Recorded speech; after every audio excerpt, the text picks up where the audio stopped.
Dilanjutkan Febri Prayogo 8 G. Salatullah salamullah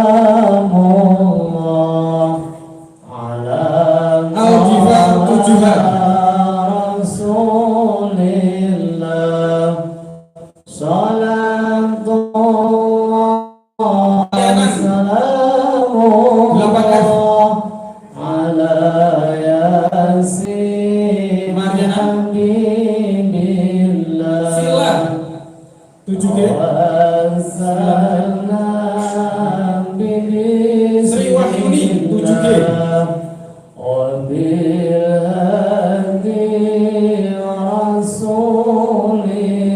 Anis Suganda 8H.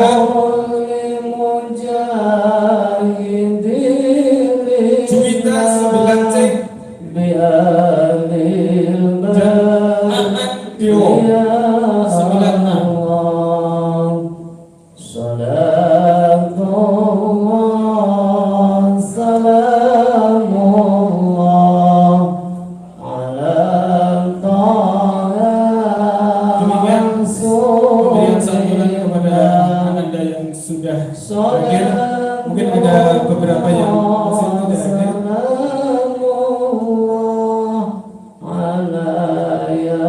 Adik Abid dan Reva 9A dan 9B. Ilahi salimil ummah minal afati wan niqmah wa min hammi wa min ummah bi alil badri ya Allah. Yang tidak hadir bisa diberikan kepada yang bersangkutan ketika PTM. Moga Bapak Ibu sahabat Pinara mari.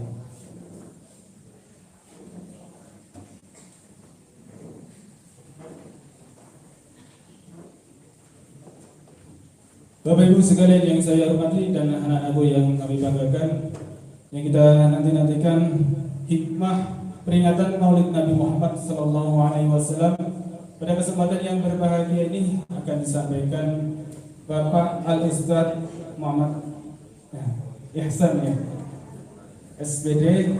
Kemudian nanti saya dilanjutkan dengan doa hikmah kepada Bapak Ihsan. Waktu sepenuhnya silakan.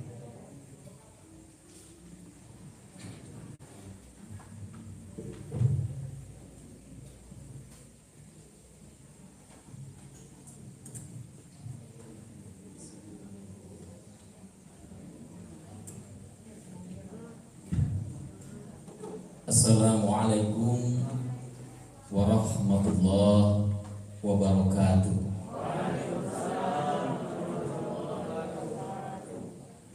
Alhamdulillahi wa kafa. Assalatu wassalamu ala Rasulillah Muhammadin Mustafa wa ala alihi wa sahbihi ahli siddiq wal wafa.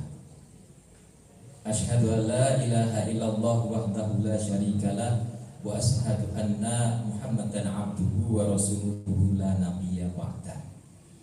Allahumma sholli wa sallim wa barik ala Muhammad wa ala alihi wa sahbihi wa man tabi'ahu ila yaumil qiyamah. Amma ba'd. Yang kami hormati Pak Agus, Bapak Kepala SMP Negeri 1 Kausan, beserta dengan seluruh jajaran Bapak Ibu Dewan Guru yang saya sayangi, anak-anakku sekalian, siswa-siswi SMP Negeri 1 Kausan. Alhamdulillahirabbil alamin.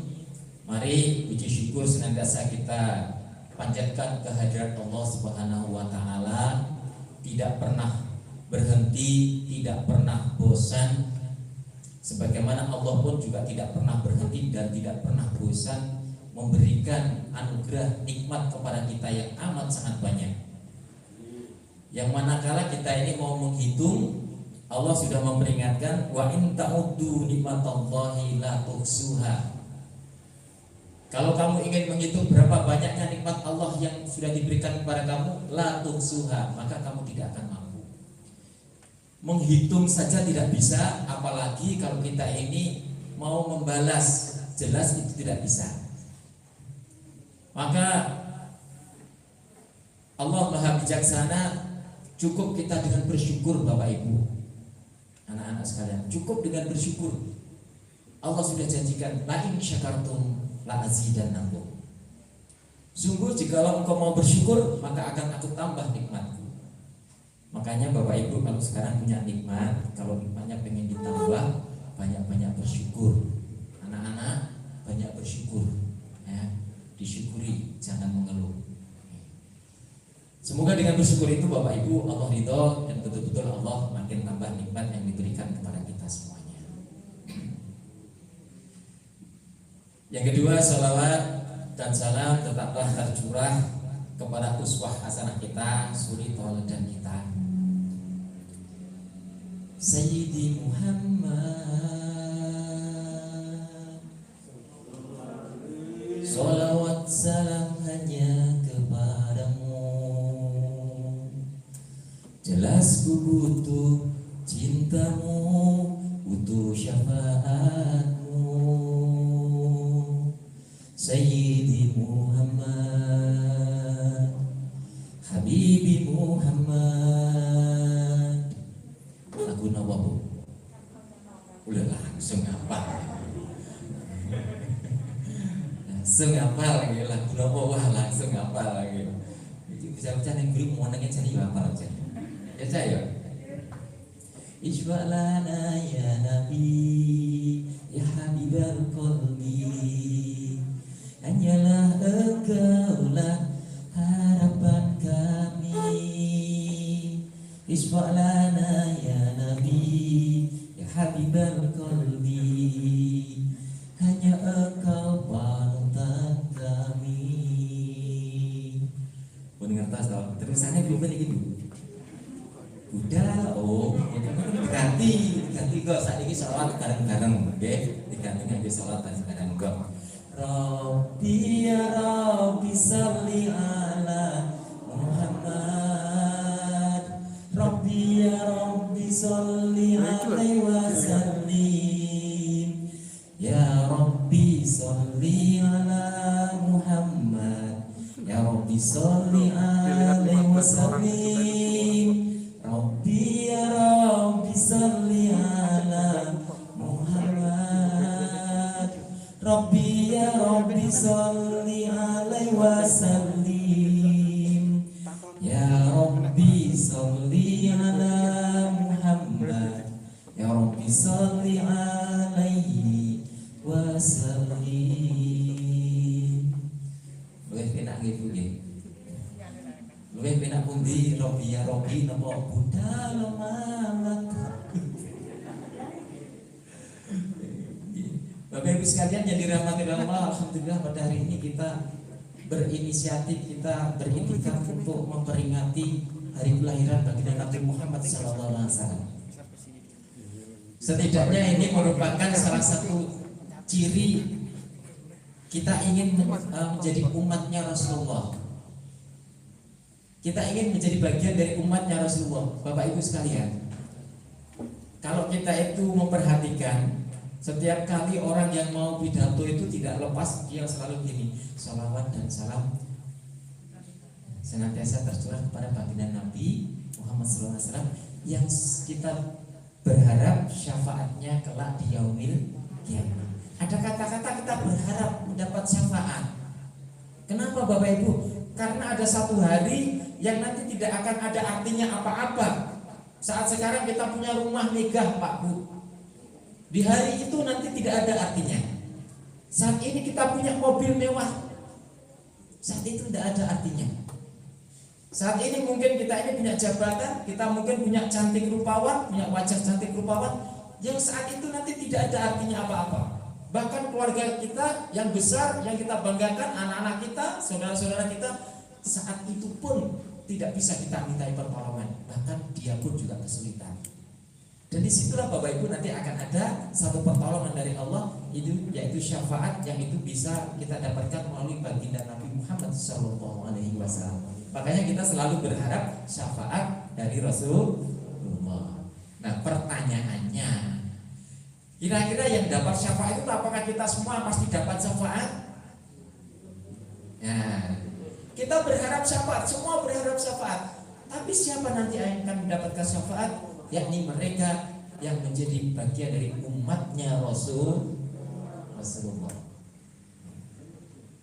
Maka di lain kita ini berharap syafaat Bapak Ibu, kita pun juga berusaha bagaimana agar supaya kita masuk ke dalam golongan tadi, golongan orang yang menjadi umatnya Rasulullah. Nah caranya gimana? Ada beberapa ciri. Ada beberapa ciri umatnya Rasulullah. Yang pertama itu dia senantiasa bersolawat kepada Nabi. Ini adik-adik itu, mbak-mbak, mas-mas, masa solawat karo nyanyi endi. Kok menang ya?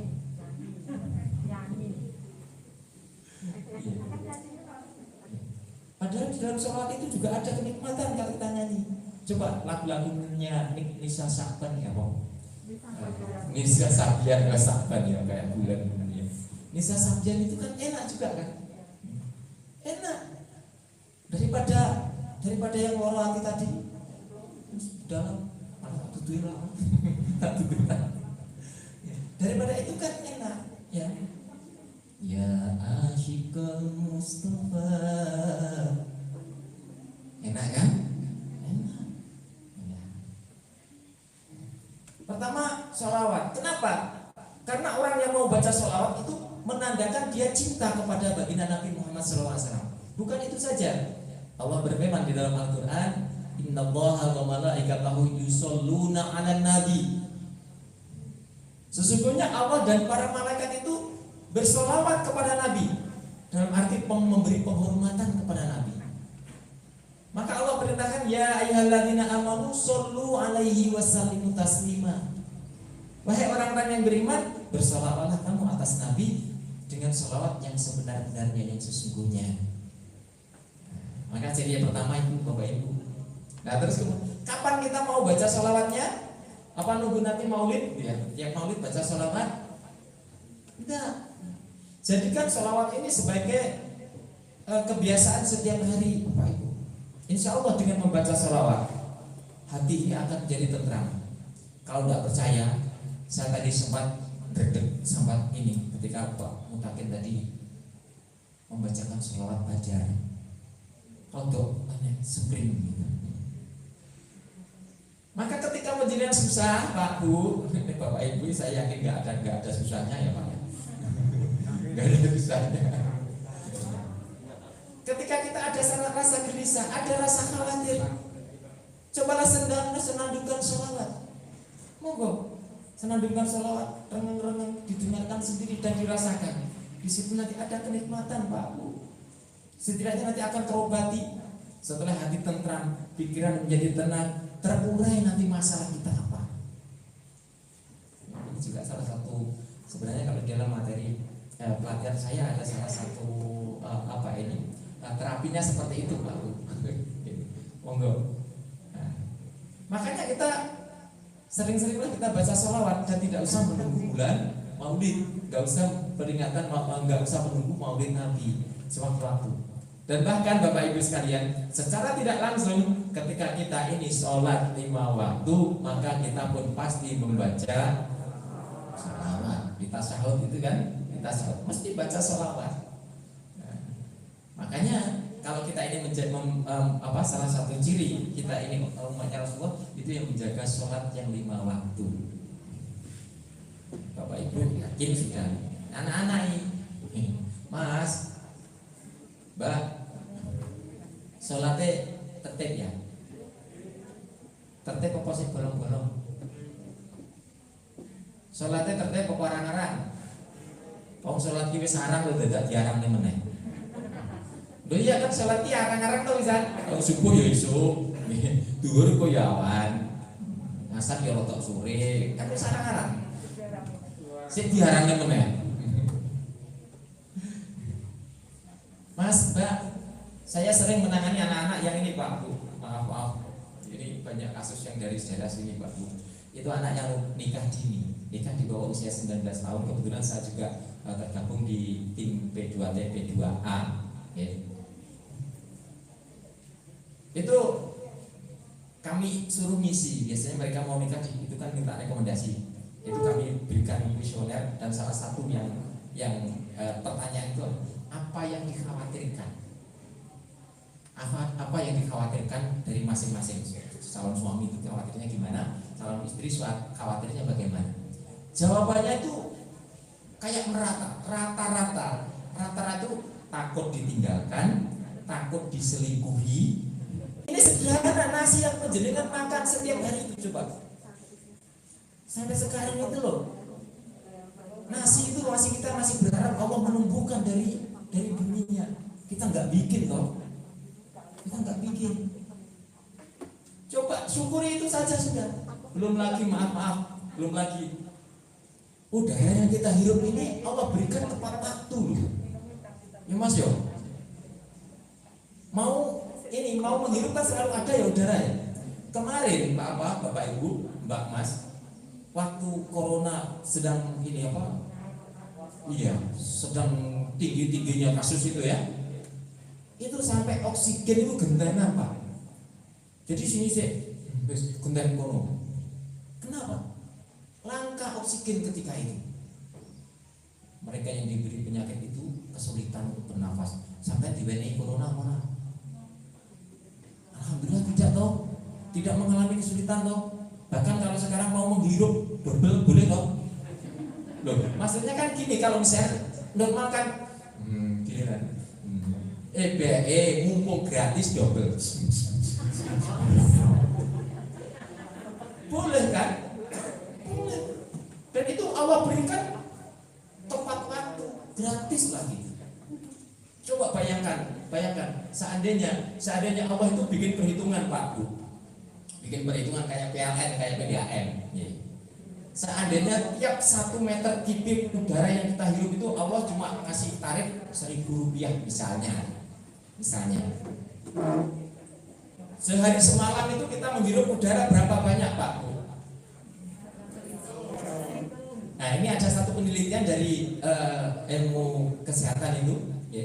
Itu ternyata satu manusia dewasa itu sehari semalam entah itu melek apa turu sehari semalam tidur pun juga menghirupnya. Itu diteliti ternyata satu orang itu membutuhkan 483 meter kubik udara untuk bernapas. Itu sehari semalam.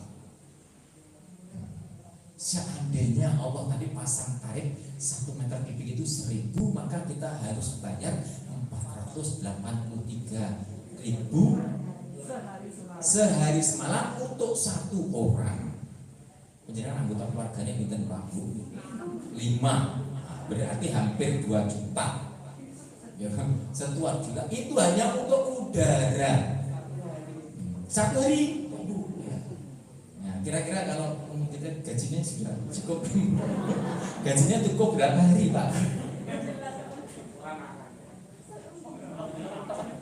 Ya, coba hal kecil ini yang tidak pernah kita bayangkan. Semoga ini bisa menyadarkan kita, gitu loh. Bisa menyadarkan kita. Nah, bisa menyadarkan kita sehingga apa? Kita mau bersyukur, sekedar bersyukur sholat aja. Maka kepada tadi Bapak Ibu, calon pengantin tadi selalu saya pesankan, kalau kamu saja nggak mau ditinggalkan sama suami atau istri kamu, nah kamu aja sudah meninggalkan Allah. Padahal Allah yang sudah menjamin rezeki kamu sejak kecil sampai mau menikah. Oleh karena itu sekarang perbaiki diri, tobat, perbaiki diri, sholat. Itu selalu saya sampaikan begitu. Gak usah nunggu nanti nikah, sejak nanti siang, duhur, sholat yang penting jangan telat dulu, jangan bolong-bolong dulu. Mas ya, Mbak ya, aku tak pesen ini, Bapak Ibu yakin saya sudah rutin sholatnya. Mbak Mas, tolong itu ya. Sampai lupa apa tidak, bagus tidak, itu dilihat dari sholatnya. Awwalu ma yuhasabu indal abdi yaumil qiyamati as-sholat. Besok yang pertama kali dilihat dari seorang hamba di hari kiamat adalah sholatnya dulu. Jadi seandainya ini ada terima rapor ya, itu dilihat begitu. Nah, dilihat pelajaran paling atas itu adalah sholat. Nah, ini ada nggak pelajaran ini? Sholat ini ada nggak nilainya? Kalau sampai nggak sholat kan berarti nilainya nggak ono kan? Nah, maka ini nginake malaikat. Begitu dilihat nilai paling atas sholat kosong. Ini malaikatnya malah gini, rapaile, swen. Nggak perlu dilihat ini yang pernah sedekah ponda, nggak perlu dilihat. Kenapa? Sholat ini yang pertama, awwalu ma yuhasabu indal abdi. Ini sebuah hadits qudsi, penekanan dari Allah. Nah, tapi dia memang itu Pak Bu, namanya sholat itu yang sering ya Pak pernah saya sampaikan. Sholat itu kan tingkatannya macam-macam. Ada yang tingkatannya itu ahyanan la ahyanan. Ahyanan la ahyanan itu nek cara gendulon itu dat-nyem. Iya, dat-nyem gitu. Sok-sok dat, sok-sok nyem. Nek eling yo salat, nek lali liwat gitu. Maka kalau yang begini ini, tolong anak-anak yang masih bolong-bolong, wis aku nggak nuntut khusyuk ya. Saya tidak nuntut khusyuknya. Khusyuk itu perlu proses. Tapi paling tidak genepi dulu. Ya Mas ya. Genepi dulu. Dan yakinlah di sholat kamu itu ada tabungan energi positif yang kelak kamu akan bisa memetiknya. Dimudahkan nanti insya Allah sama Allah di urusan kamu. Ya, sholat. Nah, sehingga umatnya Rasulullah itu pasti dia yang melakukan sholat. Ya Mas ya. Mas. Muafi aku sebuah dengan Mas mau. Apa kon ngatek jejer karo kancane madoh. Ya apik sih Mas. Iya betul. Ya, bagus itu dijaga itu akhlaknya ya. Ya, jaga akhlaknya. Nah, itu. Yang pertama sholawat. Kita bersolawat kepada baginda Nabi. Makanya sebenarnya tadi saya ingin Pak baginda saya kok itu nek sampai siji klausan, nek hadroe. Saya masih ingat loh saya ini ada hadronya di sini. Ibaratnya nanti tampil nih. Masih pandemi ya. Iya. Maaf Bapak Ibu. Sedikit saya ternyata anak itu yang sekedar nabu. Ketika ikut hadroh itu ternyata secara tidak langsung terdidik itu akhlaknya. Dia nggak ikut nyanyi cuma nabu gitu, tapi dengarkan dia syair-syair salawat itu ternyata terdidik bukan dari nasihat tapi dari dalam hatinya. Makanya bagus juga itu, makanya dikembangkan gitu. Saya tadi mikir wah benar hadroh ya nyanyi oboyo aduh. Wah, nah ini jalan-jalan ini ya. Itu bagus Pak. Saya meneliti di beberapa tempatnya. Itu ternyata anak-anak yang tergabung di situ itu nggak perlu dituturi, nggak perlu dikandani. Ternyata sudah terdidik dari dalam. Nah, saya lihat di beberapa tempat itu seperti itu. Jadi anak-anak yang entah meskipun nggak nyanyi loh, dia bagian akui gitu ya. Itu ternyata juga kayak gini. Monggo itu yang bagus.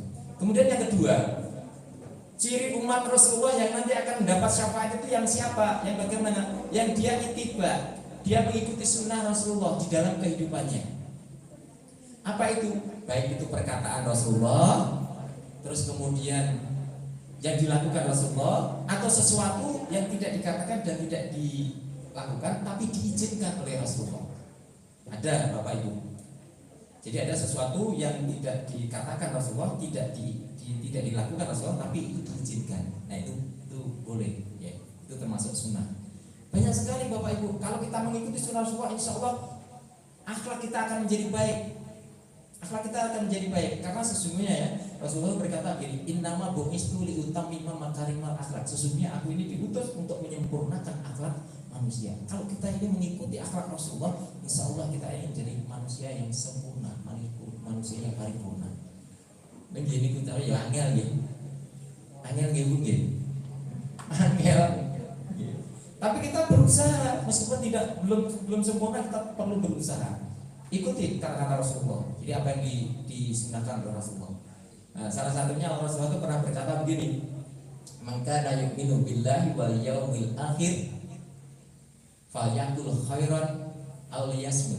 Barang siapa yang iman kepada Allah dan hari akhir, falyakul khairan, maka hendaknya dia berkata yang baik. Kalau tidak bisa, maka lebih baik diam. Ya, ini sederhana ya Bu ya. Sederhana ya Pak. Abot apa eneng? Jadi ngomong sing apik, nek ra iso ngomong sing apik luwih becik. Meneng niku abot apa eneng? Abot kok nggih. Dalam arti maaf, berbicara itu bukan dari lisan saja loh Pak Bu. Ya. Nah, kita nulis di sini itu juga berbicara loh ya. Saya itu ngomong sama ibu-ibu itu yang Bu sering rasani Bu. Tak kayak itu sering rasani. Enggak pernah rasani. Tapi rupinya lewat sini. Tidak ngomong-ngomong melalui lisan, tapi melalui medsos. Ya sama saja. Kan itu kan mengungkapkan apa yang ada di dalam pikirannya kan ya. Maka tunjukkan kita ini orang umat Rasulullah. Ya kalau posting ya posting yang bagus itu. Posting yang bagus. Kalau nggak bisa ya harus menengah lah. Paling jempolin. Saya itu berusaha Bu di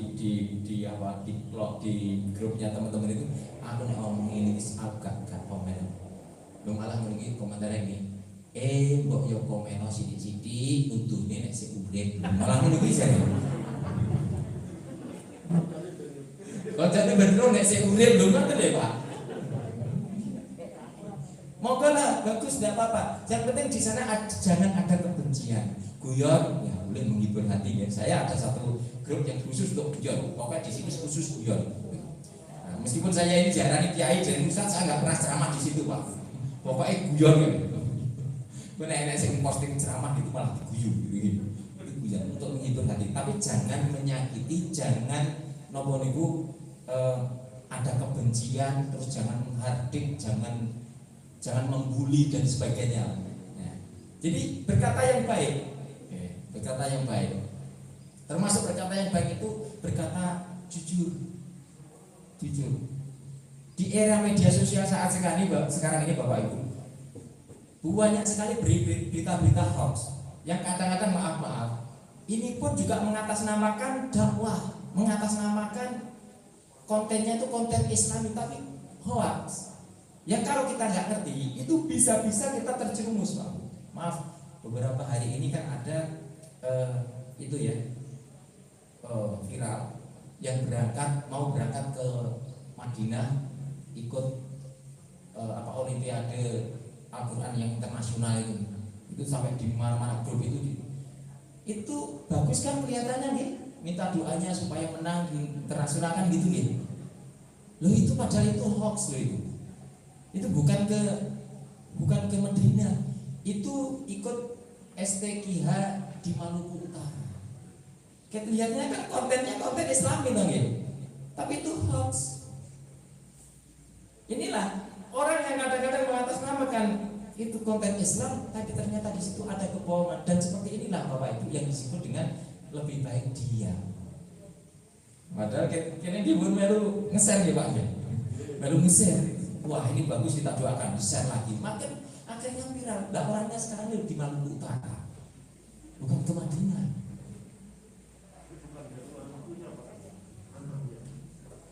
Anaknya dari NTT atau NTB. Anaknya dari NTT atau NTB. Tapi lombanya di Maluku Utara, tapi sana STQH. Jadi bukan Olimpiade Al-Quran yang hafid yang ada di Madinah, bukan. Nah ini loh, ini salah satu. Belum lagi nanti ada berita gembira. Barang siapa puasa di tanggal 1 Dzulhijjah pahalanya ini.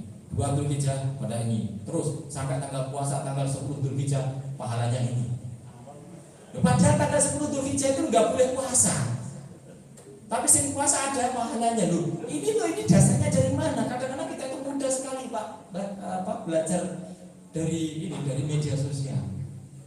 Makanya Imam Al-Ghazali itu mensyaratkan orang yang menuntut ilmu itu ada keberkahan kalau begini Pak, face to face dengan narasumbernya. Menurut saya bisa nggak kita mencari nuntut ilmu di TV, dengarkan di TV bisa, tapi di sana adabnya tidak terjaga. Oh, pripun TV ini kuno yang delok kalau nyemil. Inggih toh? Ya. Ya makanya kalau menurut Imam Al-Ghazali belajar itu ya begini ini. Belajar itu begini. Saya kemarin itu kalau melihat apa itu yang daring itu deh. Daring gurunya rekam terus siswanya gak kalah pinter. Macam foto tinggal turu gitu. Ya makanya memang lebih apa ini lebih modern, tapi ternyata yaitu tadi prinsip menuntut ilmu adalah harus berhadapan dengan gurunya ya, gurunya langsung. Nah ini yang pertama, moga ini dijaga ini ya, lebih baik gitu. Ada lagi kata Rasulullah, banyak kalau kita mau ikuti cara makan Rasulullah itu juga ada. Makannya Rasulullah. Ada hadisnya sahih, makan Rasulullah itu pakai 3 jari. Tapi tolong ini jangan dilihat teksnya Pak Bu. Kalau jenengan mengikuti teksnya kerepotan jadinya. Tapi dilihat konteksnya. Rasulullah makan dengan 3 jari. Yang dimakan apa? Kurma sama roti. Roti ditutulke di minyak itu. Gitu. Nah, itu. Sehingga 3 jari wajar. Tapi jangan terus kita Rasulullah 3 jari terus kayak mana ya terus 3 jari kaliran tenan sampean. Iya. Lah piye koncone mam soto kanggo sendok entek 2 piring sampai sik lho yo kayak si panas. Betul Rasulullah makan dengan seperti itu, gitu. Tapi lihat konteksnya, jangan teksnya, Pak. Saya yakin Rasulullah itu tidak mempersulit kita kok. Nah kalau misalnya untuk dengan berdasarkan nafsu topi, ya kan? Apalagi anak-anak di bawah senengannya bakso, senengannya mie ayam, nah rantai-rantai Mas yo.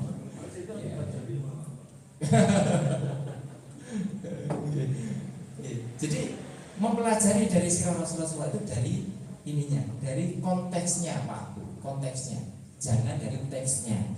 Rasulullah dulu memerintahkan ini perpanjanglah jenggotnya, ya, cukur kumisnya. Konteksnya apa? Untuk membedakan antara umat Muslim dengan non Muslim, karena orang Arab itu semuanya sama Bu. Bawa kafir pakai jubah, pakai gamis, ya pakai udeng, ya jenggotnya ya dawa, ya kumisnya ya dawa. Maka untuk membedakan Rasul ini cukur kumisnya, panjangkan jenggotnya. Nah Pak Isan kok terus jenggotnya dipotong? Saya pernah nyoba jenggot itu tak gawake. Itu suwe-suwe ini kan, terus bencang ini. Iya saya pernah nyoba, tak panjangkan, itu ternyata nggak panjang kayak orang-orang yang ganteng gitu kok. Ini terus menceng nih, kayak aneh kambing gitu loh. Fotonya sampai sekarang masih ada, jadi saya tuh gini karena tak panjangkan, ini yang makin panjang ini miring, jadi lancip terus miring nih. Tak balik ke rakene. Iki piye carane? Oh anu Pak, iki wenehono minyak cupu itu nggih. Cupu nggih sing di kambing itu Pak. Tiba-tiba dikerjain saya. Lah piye tak kasih minyak cupu, nggo turu rubung semut Pak. Dan sampai sekarang ini enggak tumbuh rambut ini jenggot saya enggak tumbuh. Jadi senamnya seminggu 3 kali. Jadi senamnya banyak senamnya. Pengajian sama senam itu banyak senamnya. Biar apa? Biar langsing. Tapi kok gak langsing-langsing gimana? Lah piye kon langsing ngombar senam mangan mampak sorong mangkok.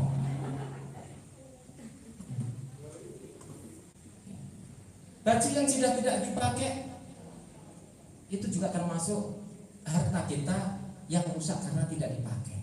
Motor sudah ganti berapa kali, mobil ganti berapa kali. Susut dari nomor nilai itu juga sudah hilang Pak. Sudah rusak itu. Ini harta yang kedua. Kemudian harta yang ketiga, juga harta kita Pak Bu. Ini harta yang hilang karena diwariskan. Hilang karena diwariskan. 1 tadi habis, 2 rusak, 3 hilang karena diwariskan. Ini kalau tak gawe ilustrasi dan kedotok mudeng hilang diwariskan itu Mas. Diwariskan kan jadi cekel anaknya. Ya dan umpamanya itu.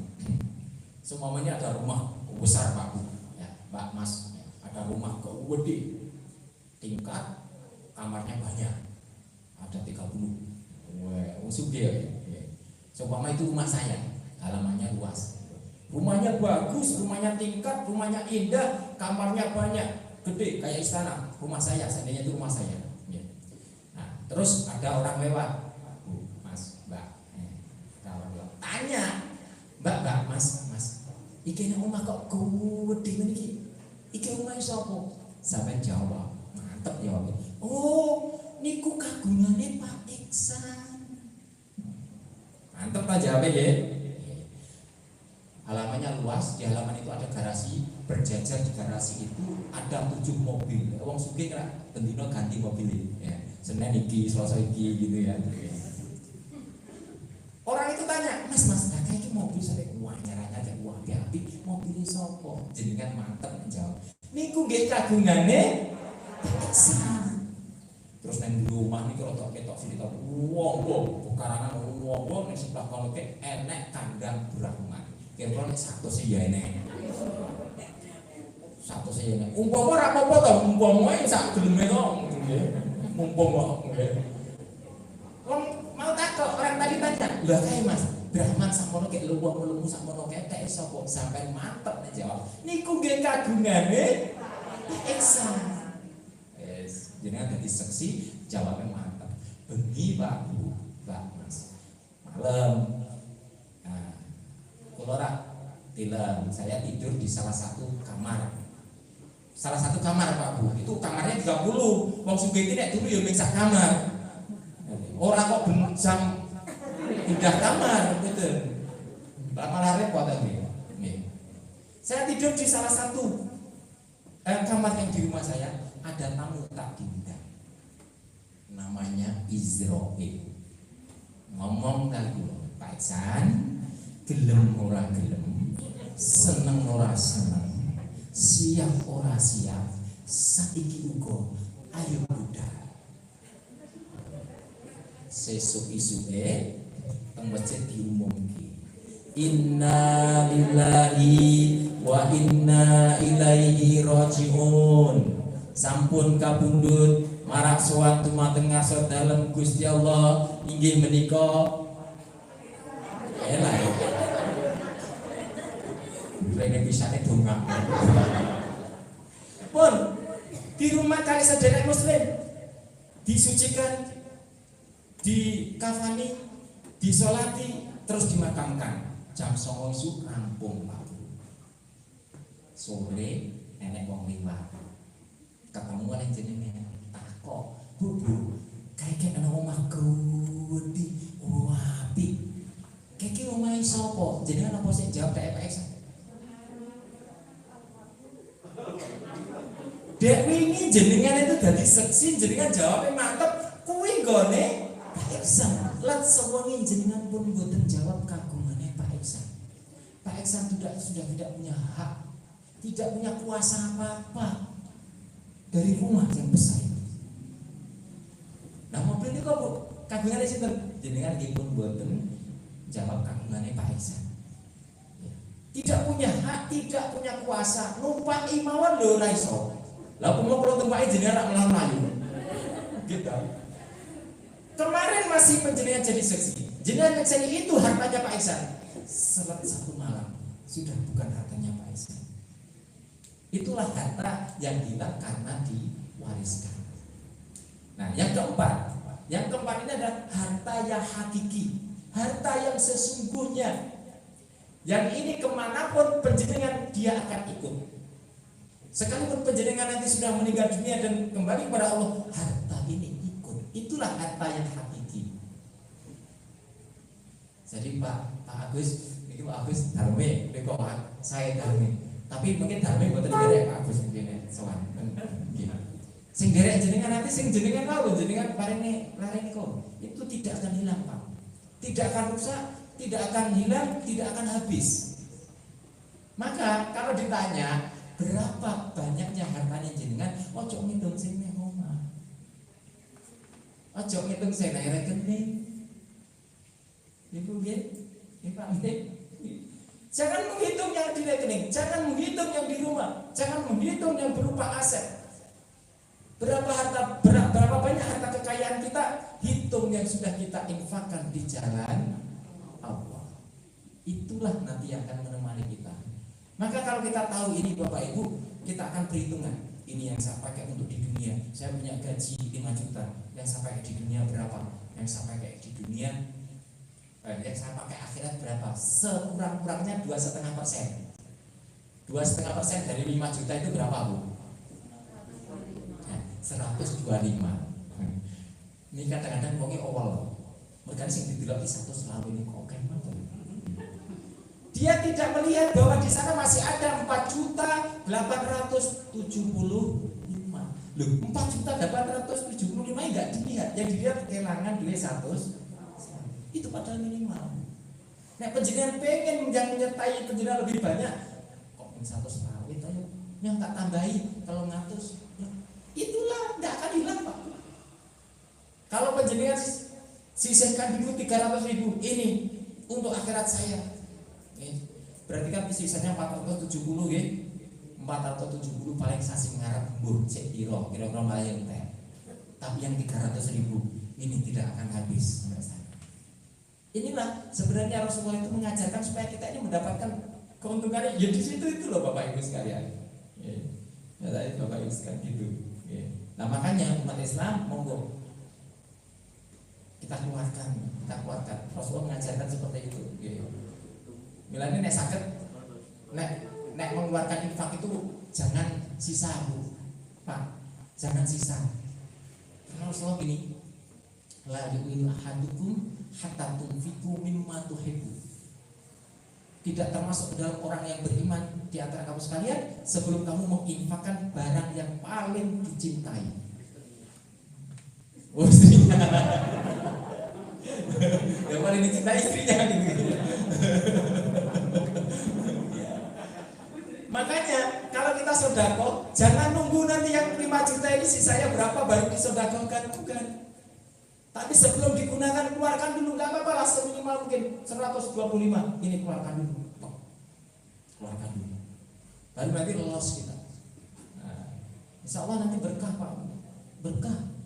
Nah yang tambah itu bukan tambah jumlahnya, tambah itu tambah kemanfaatannya. Kadang-kadang ada orang punya uang 20 juta, habis itu enggak. Aku ini duit 20 juta saya kok entek kayak ora ono sisanya. Itu namanya tidak berkah. Tapi kadang ada orang hanya punya uang 2 juta, dia alhamdulillah arep nonton duit 20 juta. Ternyata itu berkah, manfaatnya lebih banyak yang 2 juta daripada yang 20 juta. Kenapa? Keberkahan tadi. Jadi keberkahan itu bukan terletak kepada jumlahnya, besar atau kecilnya bukan, tapi dari itu. Monggo makanya di anu nggih ini apa?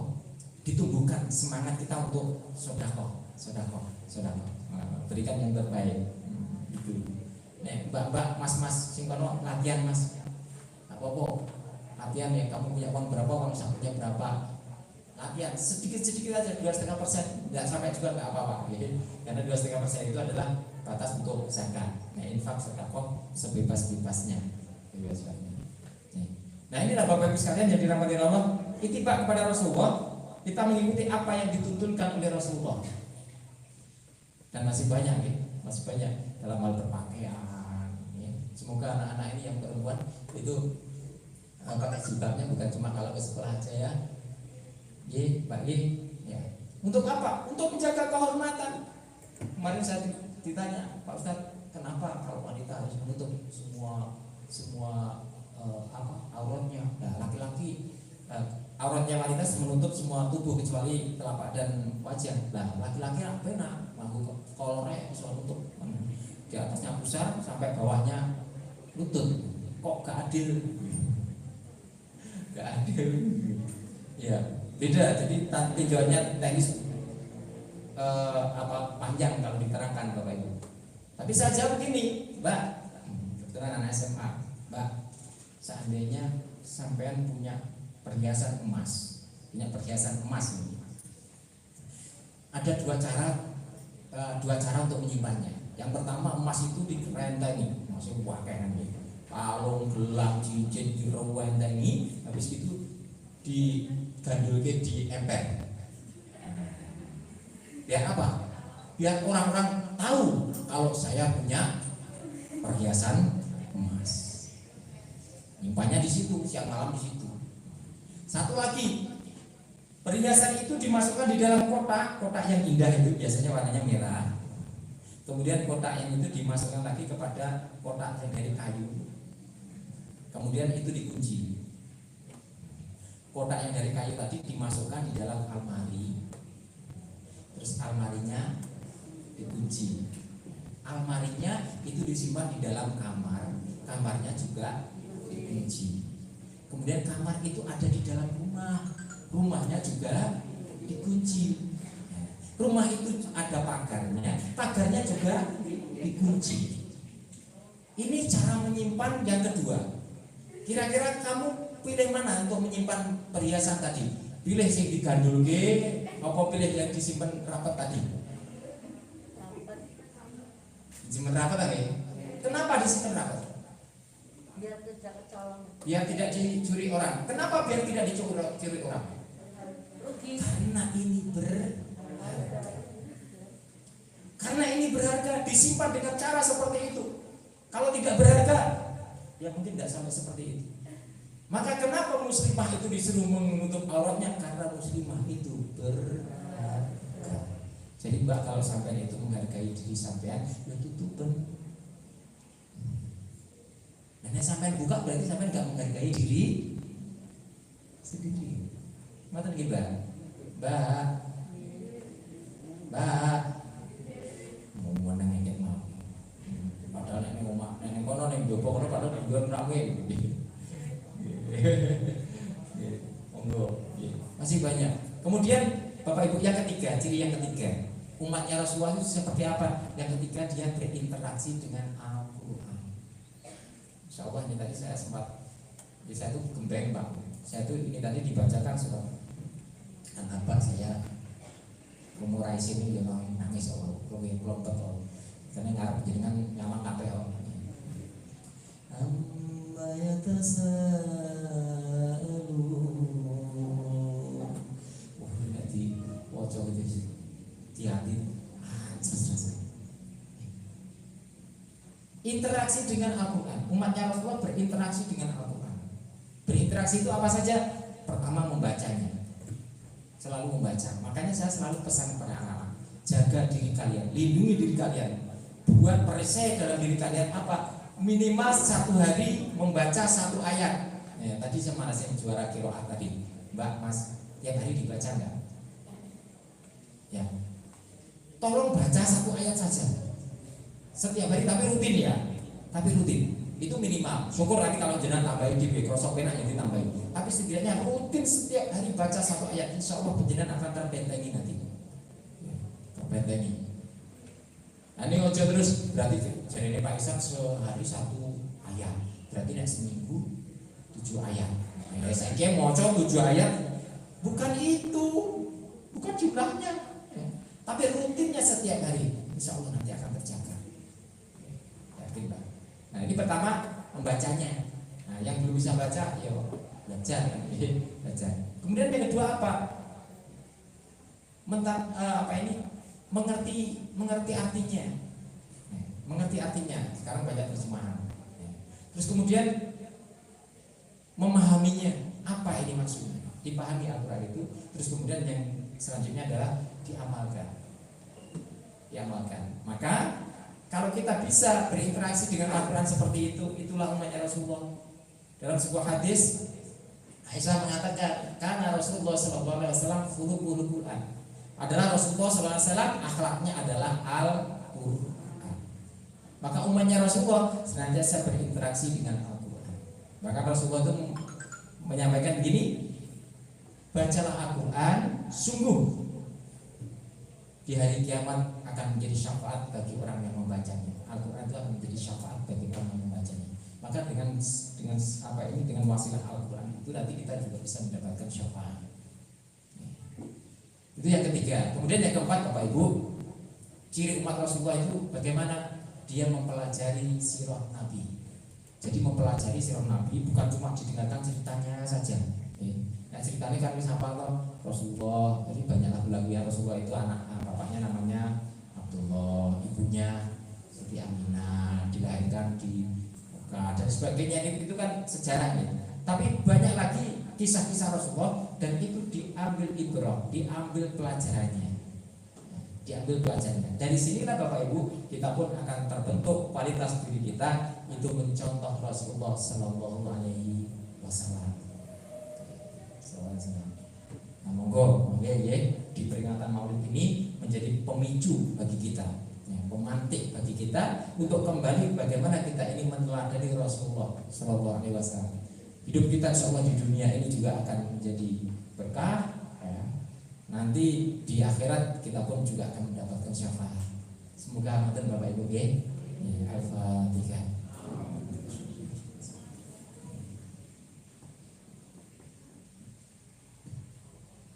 Allahumma shalli wa sallim wa barik ala Muhammad wa ala alihi wa sahbihi walhamdulillahirabbil alamin.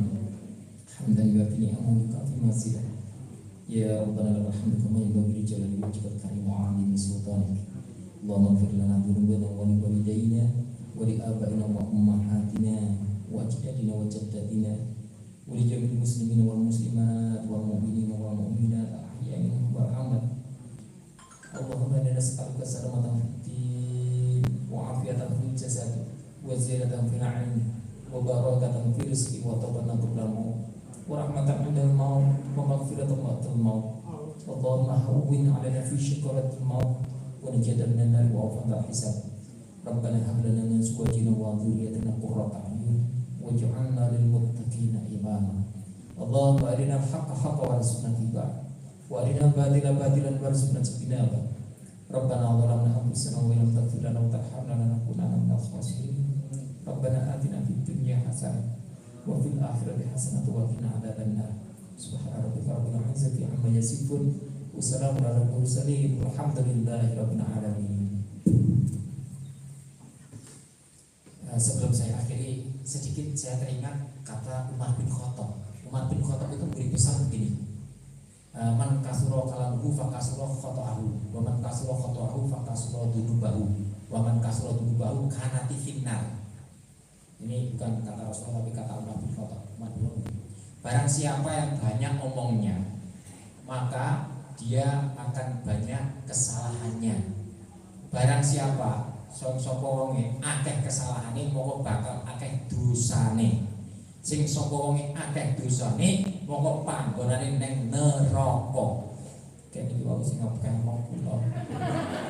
Kamilan nyuwun wonten lepatipun atur kula nyuwun agungipun samudra pangarsami. Pasrah akhir kalam bila taufiq wa hidayah. Wassalamualaikum warahmatullahi wabarakatuh.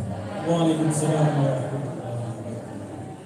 Kami ucapkan jazakumullah khairan katsiran kepada Ustaz Ihsan yang sudah menyampaikan ibrah peringatan Maulid Nabi sallallahu alaihi wasallam.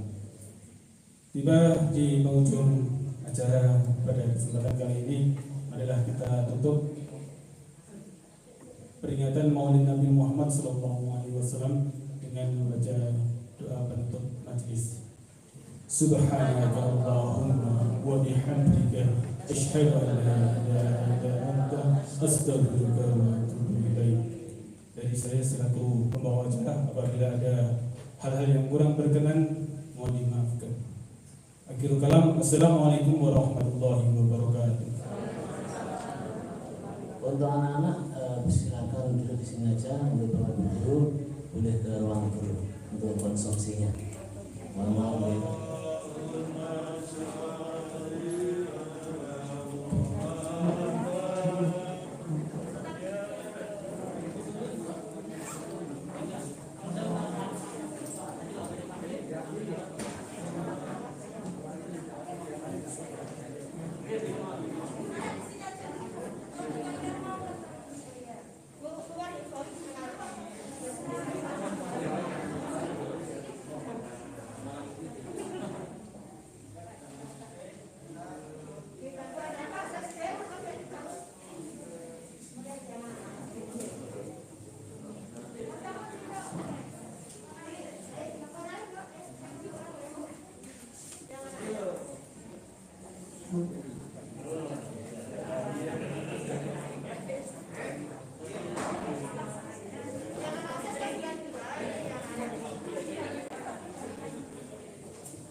Iya.